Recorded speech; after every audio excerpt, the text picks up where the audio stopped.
India is the world's largest producer and consumer of milk, more than 250 million tons every year. From hot chocolate to paneer, we are a nation that truly loves our milk. But have you ever wondered what's really in your glass of milk? Student researchers at the Prayoga Institute of Education Research, as part of the Anveshana program, decided to find out. They collected 19 milk samples from urban and rural farms and dairies around Bangalore and tested them for microbes, bacteria, antibiotics, and adulteration. And what they found was eye-opening. 40% of the samples smelled rancid.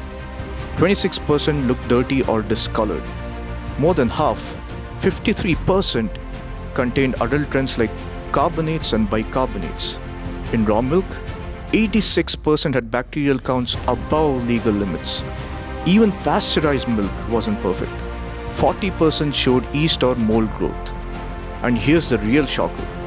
21% of all samples contained antibiotic residues, mostly in pasteurized milk. The conclusion? Milk quality in and around Bengaluru was poor.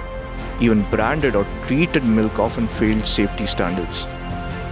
Drinking contaminated or adulterated milk can cause a host of health problems ranging from digestive issues, organ damage, and even cancer in the long run.